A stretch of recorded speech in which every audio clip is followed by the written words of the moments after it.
Hey everyone, welcome back. Episode 97 of Franco's World. It's my birthday. It is my birthday. I've delayed doing an episode this week until today because I knew some things were going to be arriving that I wanted to talk about, some things were going to be happening that I thought would make for good content. I got to preface this by saying I haven't had a voice in 2 days.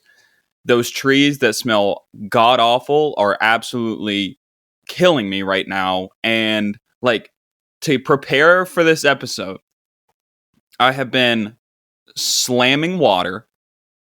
I set for basically 30 minutes in my shower, full heat, so it's like a steam shower. I feel like I'm snorting allergy pills at this point, and I'm hammering chicken noodle soup just to try to get a voice back.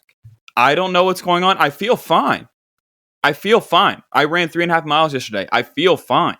I just don't have a voice. And when that's my main thing is to be able to talk and I can't talk, it's tough. But we're here to celebrate. This is it's a celebration. All right? We're here to celebrate 25 years of excellence. This day, it would have been Easter. I was born on Easter in 1996. It was a snowy day. Today it's sunny and 75. And I already have my day planned out. It's my special day. I used to not make a big deal about birthdays because 16, 18, 21, those are the milestones. And then whenever you get older, they lose a little bit of the luster until it's every 5 years they kind of mean something. So 25 means something. I'm halfway to 50. 30 will mean something, 35, 40, and so on. Okay, so it means a little bit something to me. And I know I'm probably in the minority here, but I like all the birthday wishes I get from people that I've talked to twice in the past year. I like that, because I don't send those. I only send birthday messages to people I talk to all the time.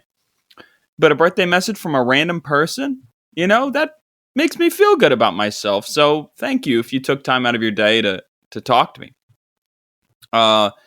Again, it means a lot, 25 years of excellence. Not a lot of people can say that of excellence. 25 years, many people are here for 25 years, but of excellence, not many.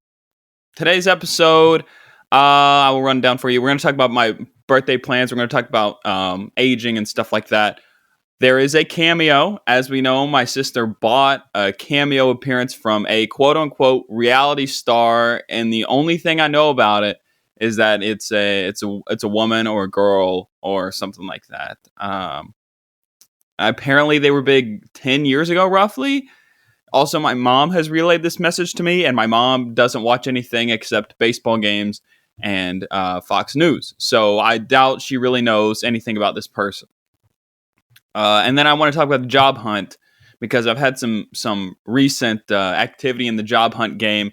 And I think it'd be funny to talk about it because, we're all just trying to navigate through these troubled waters right now. So let's talk about the 25 years of excellence. Let's talk about my plans for year 26. No, for year 25, sorry. And what happened in year 24. What happened in year 24, I think I turned 24. I had moved back here to West Virginia, and I was like, this isn't how I envisioned my 24th year on Earth, but it's mine. I'm gonna try to make the most of it. And then I got really bummed out.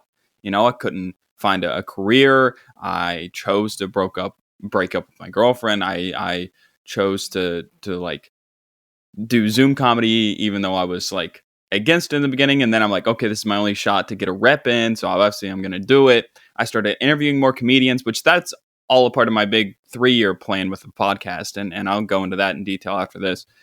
And, really, I just worked at my parents' office. I played a lot of golf and, just made content. Obviously, I can make more content. But, this 24th year on Earth, it really wasn't that exciting. It was a no good, terrible, horrible year for a lot of people. And I felt like I reflected that.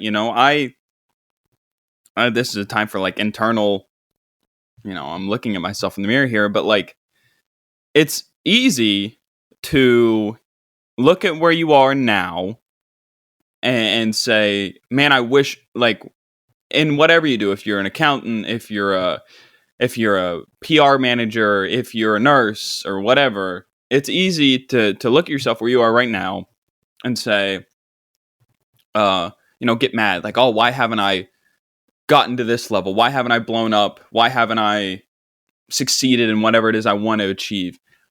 And then I had to do this with my podcast. I went back and watched old clips from a couple years ago, year ago, and watched old stand-up clips. And thank God I have not blown up. I wasn't ready. It's not like I'm ready now, but like I definitely wasn't ready back then when I thought I was like great and I thought I was like a genius and I thought I was like a whiz kid and nobody had thought of things in a certain way that I had thought of things.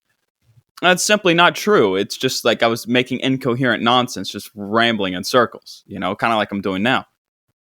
So let's every now and again we need to check in with ourselves when our microscope on ourselves is so like close. Okay, we need to pan out a little bit and see how far we've come, and then be like, you know what? Maybe it's okay that I didn't blow up, because I would have hated for that to have been me whenever a lot of people got to know me, or whenever I got that promotion, or whenever I got to go to X, Y, and Z law firm, So let's look at where we're at, and let's look on what we can improve, and let's look where we can go from there. And that's all I have to say about that aspect. Now, let's talk about the podcast for a second. Year one, a lot of people knew year one, I didn't want any guests. Specifically made that a point. And I had a lot of people who I had not talked to in a long time hit me up and say, I want to be on. And they hit me up and say, when are you going to have me on? Or, you got to put me on sometime. I'd be good.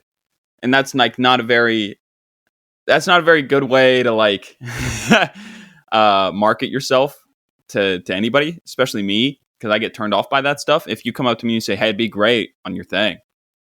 You don't think I know what would be great on my thing, And so going up to somebody and say, hey, I'd be great for your thing doesn't really apply here. Maybe it works in like the job market. Like I'd be great for your position. But when you want to be on a mid-range, low-level, mid-range podcast, probably not the best. All right. So people would come up to me in that year one or send me a message. I hadn't talked to them in years and say, I'd be great for your show. Put me on your show. Obviously, I wouldn't do that because I would tell them specifically, I'm only doing episodes of myself right now, or I'm only interviewing comics. All right. And that's true. Year one, episodes solely by myself. I didn't want any guests because I wanted to be comfortable in the silence. I wanted to work on my ability to riff. I wanted to work on my ability to practice new material and this or that. And so that's what I did year one. 30 minutes, 40, 30, 45 minutes, 35, 45, whatever minutes, an episode of just me.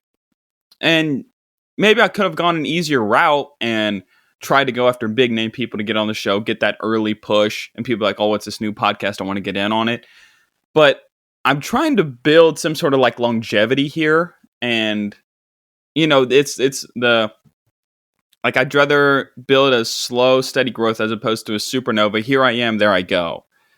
That's not really what I'm into. So I'm building this slow growth. I already have this plan. Some people will be like, oh, like he's still, look at his Instagram. He still doesn't have 1,000 followers. I'm not worried about that. I'm only worried about making quality stuff on here. And eventually, if you build it, they will come. So like, obviously, it will happen eventually. When it's my time, it's my time. And I'm not going to stress about outside factors or why am I not getting this or that. Control what you can control. All right?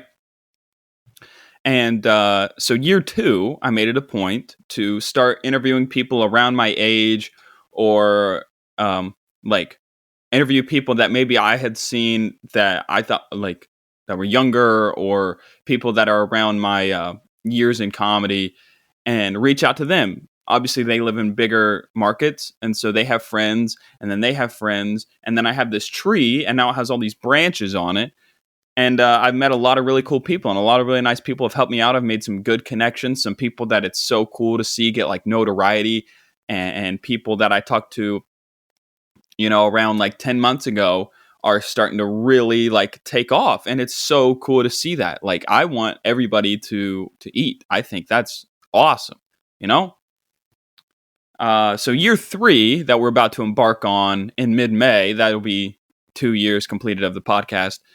I want to start interviewing like bigger named people, bigger named comics, or maybe stop interviewing solely comics and start interviewing like people. And I've had a few non-comics on here. I've had friends. I had from my friend Isaac, who was on the ship. I had Tony Caridi on here, who was a great mentor to me in college, and friends with his family. He's the play-by-play for West Virginia, and I've had my sister on here. Like, she's not a comic, So there's that. But year 3, I think year 1, I didn't even subscribe to any analytics. Year 2, that I'm on now, so far we've peaked at number 66 in the stand-up podcast charts in the US, like stayed there for a few times. Like, that's insane.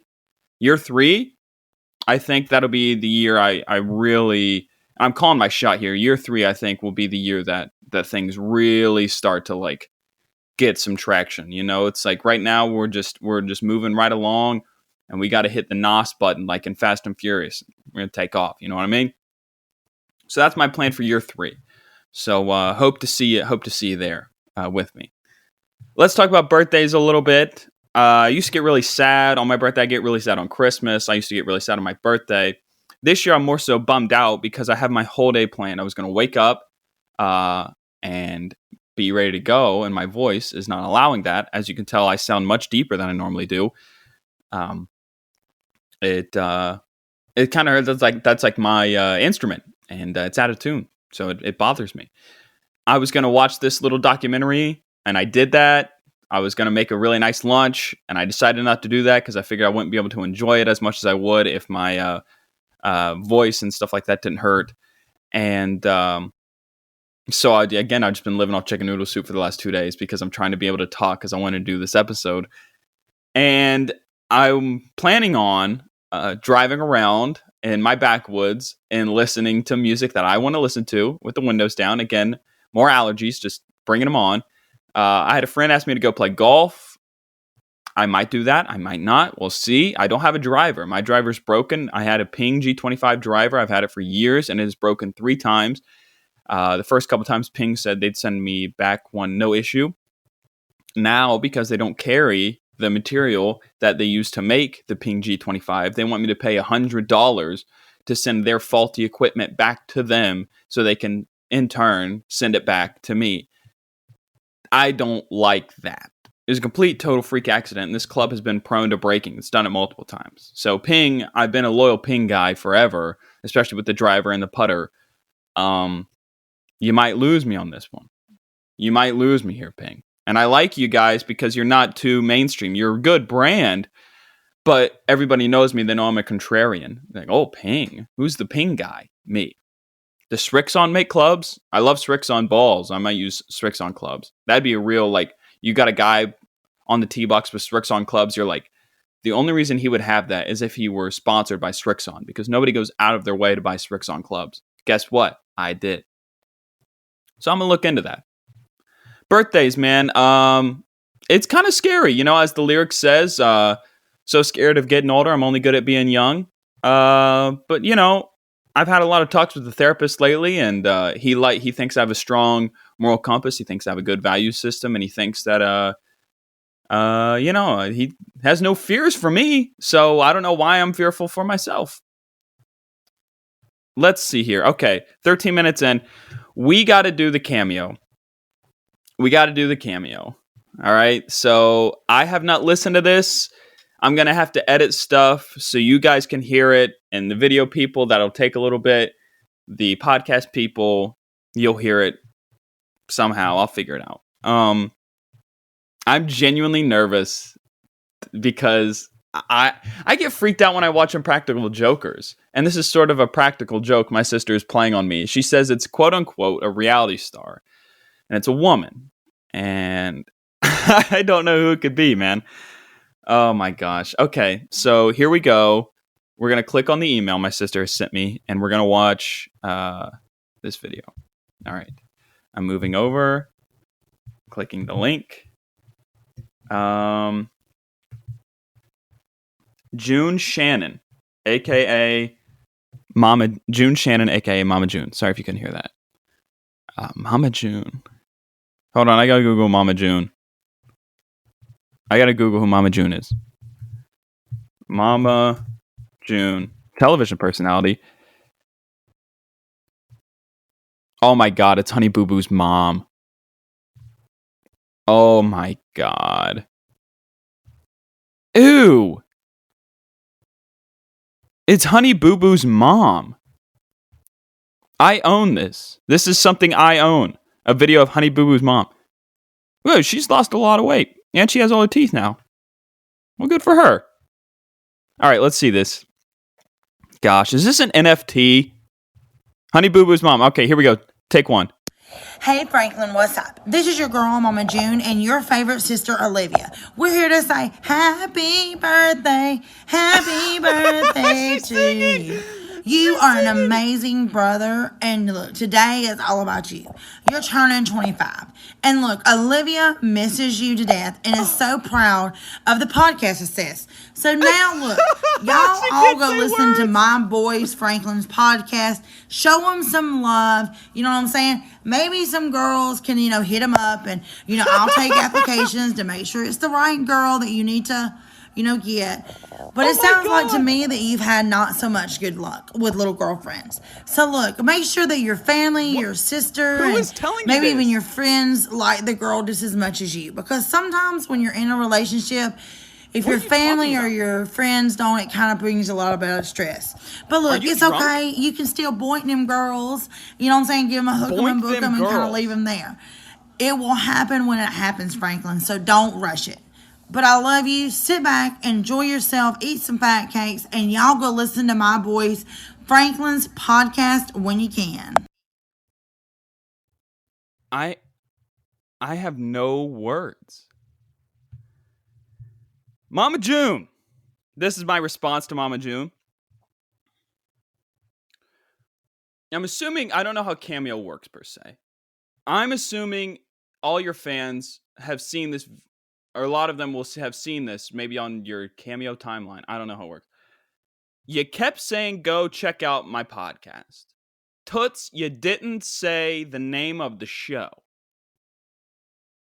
I understand that reading lines is hard for you because you're a reality star. You're not necessarily a script-to-screen person.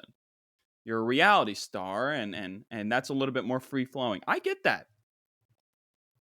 Trouble with girls, I've had trouble with girls since I played baseball against one at 7 years old, and she struck me out on 3 pitches.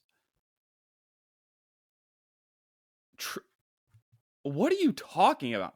Did my sister write all of this? Does she think, like... I'm genuinely confused because I don't know how it works. I cannot believe... That's so gross that... Oh my gosh. I'm not harping on... I'm not mad at you, Mama June. You're a sweetheart. I'm not mad at you, Mama June. I'm not mad at you, Mama June. I'm not. Were you drunk, though? You were slurring, like, everywhere. Fat cakes sound good. I don't know what that is, but that sounds good. What have I been subjected to? Oh my god. Oh my god. I'm going to spend all my money on cameos and just send them to my friends. And just say embarrassing stuff. Dude, haven't had luck with girlfriends? Did my sister write that? Did Mama June just assume? Did she look at me and she said, like, this guy doesn't have good luck with girlfriends? What are you talking about? What are you talking about? I'm so lost. Hey, y'all, Mama June here. Listen to my boy Franklin's podcast. You didn't say the name. You didn't say it. I don't want to tweet at you. I'm afraid to tweet at you. All publicity is good publicity. I might tweet at her. Maybe Mama June could be my girlfriend. And we can eat fat cakes. That sounds nice. Oh my god. I really wish I mean, I hope that's an NFT. Like, I hope I can buy that and flip that. Because there was a lot of wisdom in there, folks. I don't know if I got a cameo from Mama June or Tibetan Monk. That was so insightful. Holy cow. I thought she was going to say, well, this year's been tough on you with the job hunt, and it was going to flow perfectly into the next segment. But having issues with girlfriends, again, I haven't had issues since I was 7, 8 years old, and that girl K'd me up. Fastball, swing and miss slider. 98 on the black. This girl was really good. Dude, what? I can't wait to show everyone the video of that. Oh my God. Oh my God. This is the best episode ever. This is at least the best clip. Hey, y'all, let's eat some fat cakes and go watch my boys Franklin's podcast. It's my 25. You're 25. Get live 25. Get live 25. I understand you've been having trouble with girlfriends, and you don't got to rush into things. The right one will come along. Dude, I'm not looking. It's not a waiting till the right one comes type of thing. It's like, I just don't care. What is happening? I'm genuinely like, I wish I could call my sister right now, but it's like, I think it's like 9:00 in Spain, and she's a mom, so she's probably asleep. Let's talk about the job hunt. I'm at a loss for words. I'm dumbfounded. I'm genuinely in a state of shock and awe of what I just witnessed. I don't like the fact she said my name. I don't like the fact my name was on her lips. What's a fat cake? I gotta Google this now. What's a fat cake? Fat cake. Fat cake. What is happening? Fat cakes are a popular baked good. Oh, it's like a marshmallow ball or snowball.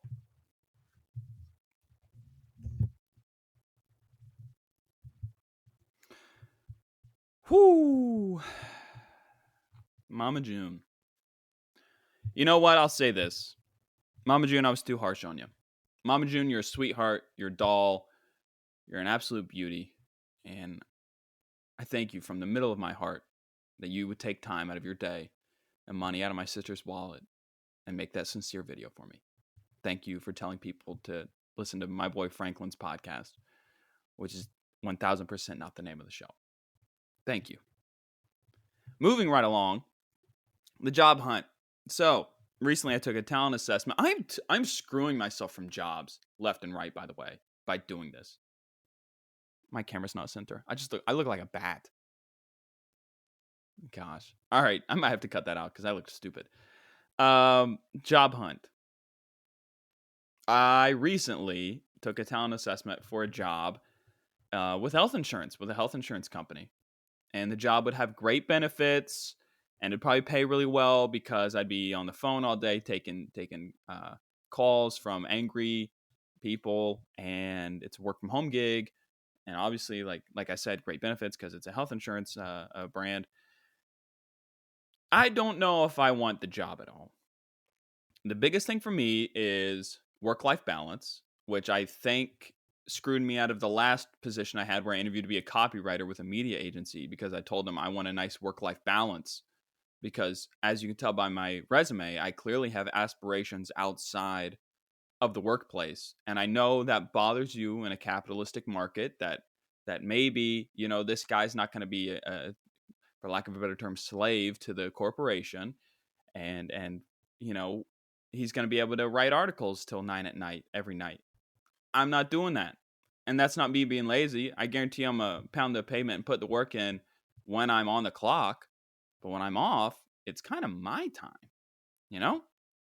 And maybe, you won't go that extra mile. What benefit am I receiving by going the extra mile? It's not like I'm getting any sort of overtime pay. It's not like I'm getting any sort of a perk or I look good within the office or the hierarchy of the business. It's being taken advantage of. I sound like I'm saying things straight out of like the Communist Manifesto right now. I probably do sound like that. I don't mean to. This is just my personal view of what I want to do with my life. You can do whatever you want to do with your life. If you want to put in the extra work at a business that might not care about you, you can do that. I choose to not to. I have aspirations outside of the workplace.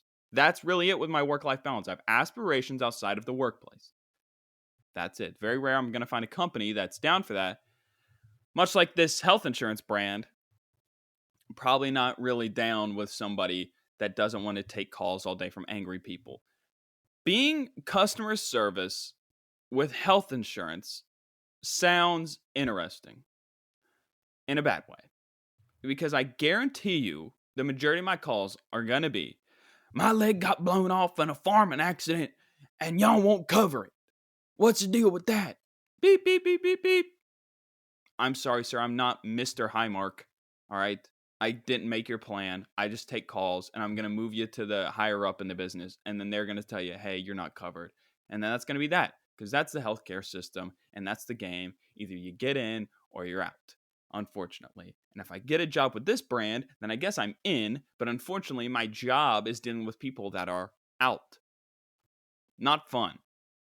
Not fun to just be ridiculed all day. I worked customer service in college for a couple years at Lowe's, and people acted like I broke their water heater, like I made their saw rusty. You left it in the rain overnight. It's your fault. Oh, my weed eater split in half. How does that even happen? I don't know, but it's your fault, guy in red vest who sits behind this counter and is in college. Totally your fault. The entitlement of that people get. And I guess it's different when it's your health. But people complaining customer service to like local or not local, just like chain businesses or like a Home Depot or something like that, dude. Grow up. They're gonna fix it. Just tell them politely, hey, this broke. I need a new one. Don't go in there and cause a scene. No, I know the manager. Shut up. No one's ever said thank you for like on a customer. This is also the thing with working in a customer service environment. Nobody walks into Lowe's, nobody calls the health insurance brand and says, thank you so much for this rate. Thank you so much for selling me this washing machine. It kind of broke the second time we used it, but it was great those first 2 times. Nobody's ever said thank you. I cut my arm in a bicycling accident, but you guys didn't really cover me. But you gave me like $15, so I really appreciate you doing that. Nobody's ever going to call and say thank you. So I guess that's why those type of jobs pay as well as they do, because you are literally taking junk all day. That's something I'm going to have to get over, because those are the type of jobs I get to apply for now. Because I studied public relations in college. And I have aspirations outside the workplace. Thank you for listening. Thank you, Mama June. For getting the name of the podcast wrong and for scarring my ears. Thank you for listening and being around for 25 years of excellence, wherever you were, which step along the way you were there for. I really appreciate it, and I hope you have a great day. See ya.